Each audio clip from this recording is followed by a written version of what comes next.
welcome. Let's discuss opera. Over the next 20 minutes, we're going to go over opera as a field and my place in it, the discoveries that I've made throughout this process, and the building of my capstone in general. That is a little, like, capstone. Stone was a cap. I'm an opera singer, for those of you that aren't aware. These are two of my previous performances. I was an elegant fairy and a goblin fairy, otherwise known as the Dew Fairy from Hansel and Gretel and Zweitnabe from The Magic Flute. Opera is kind of like a musical, except it's literally everything is sung. It was started in about the 1500s and is based on ancient Greek sung theater. It really hit its peak in the 1900s, but even in the modern day, it's not sung with a microphone. And even without a microphone, we usually sing over orchestra. So obviously talking here now with a microphone is a little weird. In July of 2023, I did another show, The Magic Flute, this time as Papagena. During this program, we had a whole bunch of lessons with coaches and teachers, and one of these coaches stopped me and he said, "Hey, you're singing the wrong type of music. You're actually something called a young dramatic." But what is a young dramatic? What does that mean? This is the Fach system. F-A-C-H, not the other type. It is most of the voice types for classical vocal, female vocalists. We're gonna focus kind of down in this area.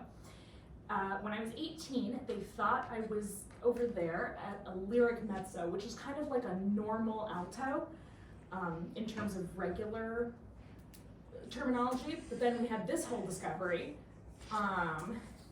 and we found out that I was actually kind of over here, but I wasn't over here, I was down here in this weird subcategory. This is fairly rare, and it also means that all of the music that I have learned up until this point is completely useless to me. So I have to do a total overhaul of everything that I've learned. And this is kind of a vague overview of what that means, being a dramatic. There are ranges and descriptions. Based on this, I'll likely grow into either a dramatic soprano or a highly dramatic soprano, but I'm still too young to tell at this point. In layman's terms, I'm currently very loud with at least a 2-octave range, and I will grow to be even louder with at least a 3-octave range. Which direction depends on whether or not my voice cuts through an orchestra or overpowers an orchestra, which may sound like the same thing, but I promise they're different. Because of all of that, I was introduced to 2 composers, Strauss and Puccini. Mein Herr Marquis is the first song that I've sung in a really long time that sits really high in my voice, but is also comfortable. And then O mio bambino caro allows me to really sink into that overwhelming power that people have always told me that I had, and actually use it. Recently, while practicing with Stephen Glover, I had to actually turn away from him while singing because I was hurting his ears by facing him, especially because we were in kind of a smaller room. With all of this, I decided to make a choice. I needed a new voice teacher, and I found a woman who wrote her dissertation on young dramatic voices and contacted her to start lessons. In hindsight, this was a fantastic decision, but at the time, as a senior applying for grad schools, it was terrifying.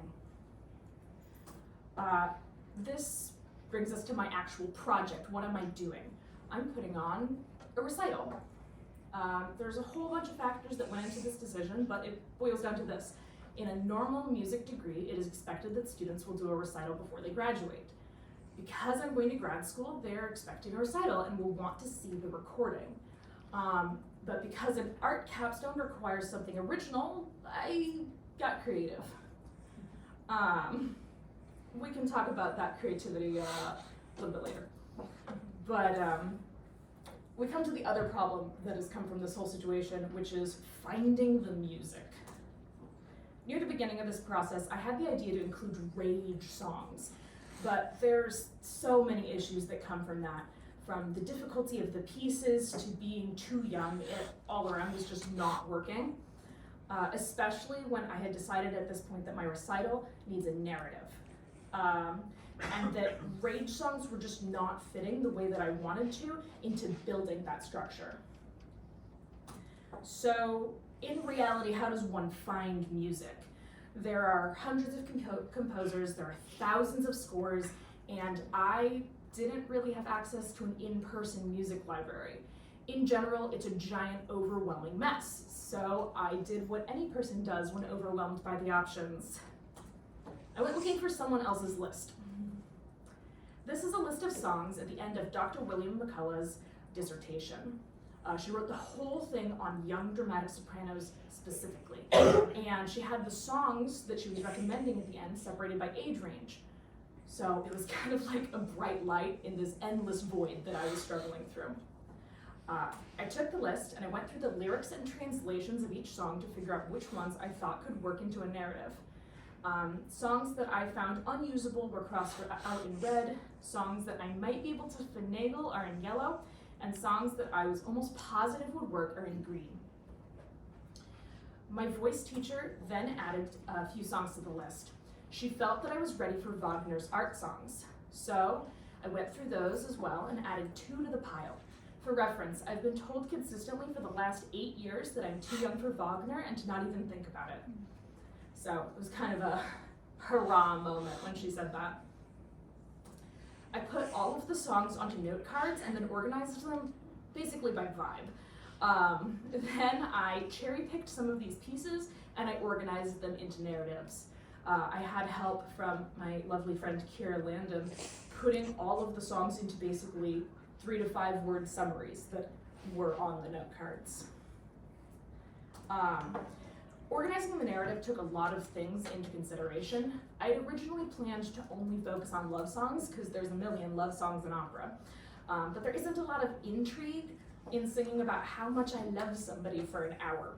So I expanded.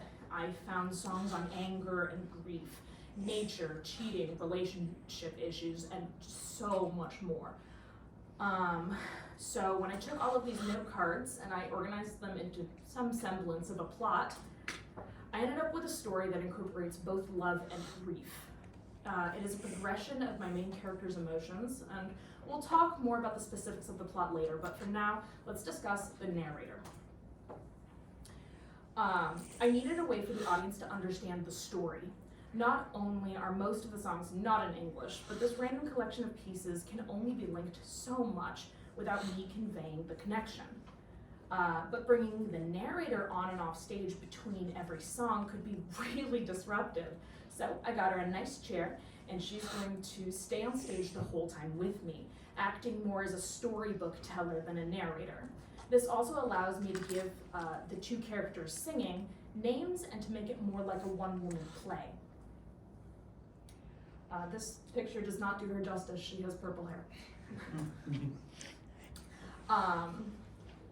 She'll be on stage talking between the 12 songs, these 12 songs. I have 8 songs in German, 3 songs in French, and 1 song in English. You may be wondering, why are there no songs in Italian? I didn't like the Italian ones. The plot is split in 2 halves. The first is a story of falling in love from 2 perspectives, and the second is a story of grief told from 1 perspective. I measured the time of each piece, and we ended up at about 43 minutes. So what do I do after that? I pick the songs. Well, then I translate them so that I know what I'm talking about. I IPA them to get the pronunciations of non-English pieces. IPA is an acronym used for the International Phonetic Alphabet, and every letter makes the same sound every single time, though it is somehow still harder in French. I made a playlist of all the songs, and then I began a very long process of practicing. And then I practiced some more. I practiced with my accompanist Vladimir, and went home and practiced with my home accompanist Haruki. The whole time I'm running into a really fun issue. By this point, I've had 4 critiques, and while they're guiding me, they're not challenging my ideas. I'm the first Capstone student to use performance as my art medium. It means that no one knows what questions to ask. Don't get me wrong, I love it when people don't argue with me, but it doesn't have the same creative flow. It's guiding, but not challenging. Then my Capstone teacher brought in a friend of hers, an opera singer who is active in the field. She pointed out some important things to me. One was that the program's so long that it's gonna tire me out, and the songs are so hard it's gonna tire me out more. 2 was that I was kind of stuck between this weird, like, recital versus a cabaret of trying to make it this theatrical performance versus trying to make it this very straight and narrow classical recital. And she said, forget about it being a recital, who cares? You're making this fun piece, lean into it, lean into the drama and have fun with it. So we made a couple of decisions. I cut 2 of my pieces that were just not working, and I adjusted the narrative accordingly. Now we may finally discuss the narrative. We start with Vashti, our female lead, in the prime of her life and not interested in settling down. Matthias comes along and is entranced by her confidence.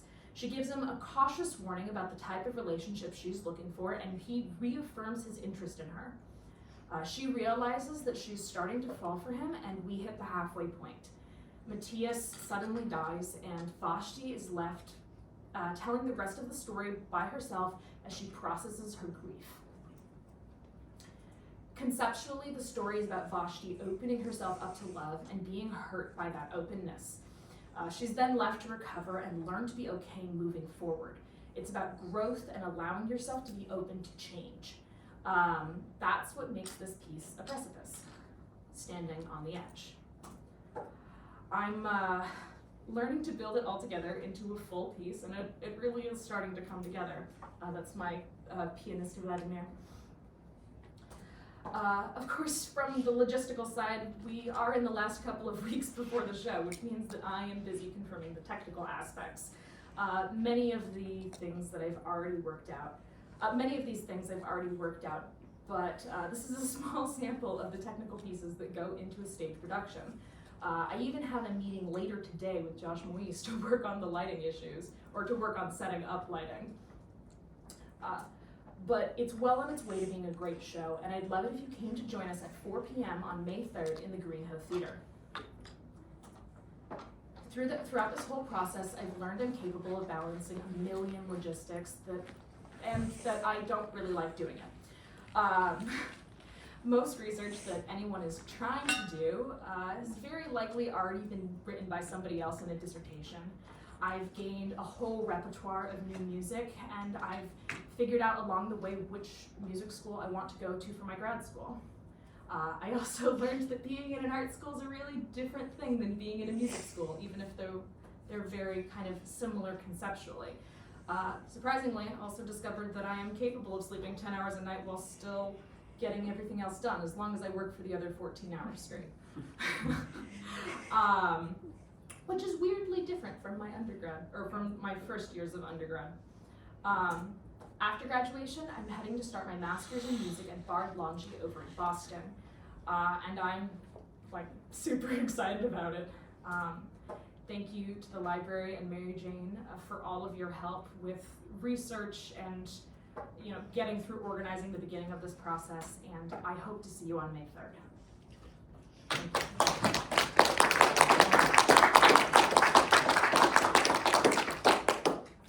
Questions? Trinket?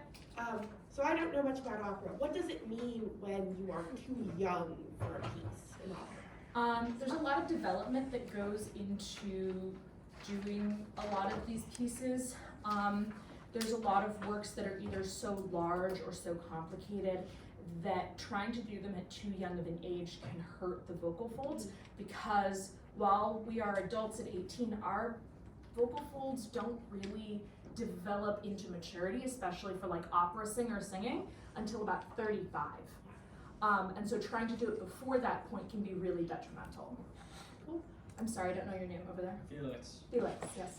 Yeah, I have. I wanted to ask also, are you considering getting a career with opera singing after grad school too? Yeah, I actively sing in shows. Oh, that's good.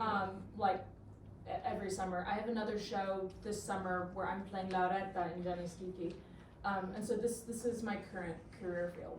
That's great. So you're working on like singing in shows that Mhm. you're doing. That's good. Yes? This might be hard to describe, I don't know, but, and I think you touched on it, but how has it been for you now that you have music that is designed for your voice? Do you feel, how does that feel differently, or how do you relate to that experience now that you have music?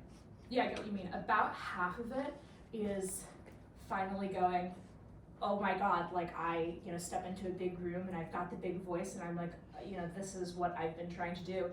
And the other half is this fun technical game of catch up where I go, I've been trying to force my voice into this other space and now singing a piece that is designed for my voice, but try to catch up mentally with where that takes me and the technique required behind producing it and doing it.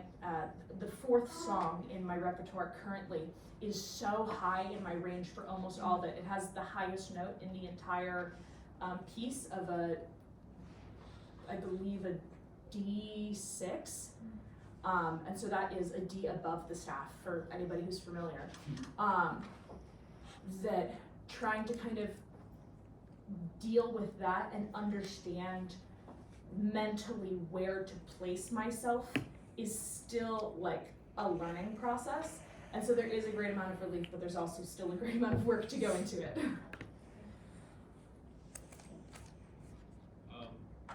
One more question, by the way. Yeah. How long is to be clear, how long is the grad school program that you're going to be going to for opera performance? It's a master's program, so 2 years. Cool. Any other questions? Thank you for your time. Oh, should have come up quicker. I was figuring out my phrasing for this. Uh-huh. But as someone who went with you in this process and you talked about what you learned, what is your gold piece of information you got? The thing I didn't add to the slides the things that I learned slide that I have realized over this process is when you're checking out a piece, when you're building all this stuff, building a narrative, I'm good at that. I'm good at writing.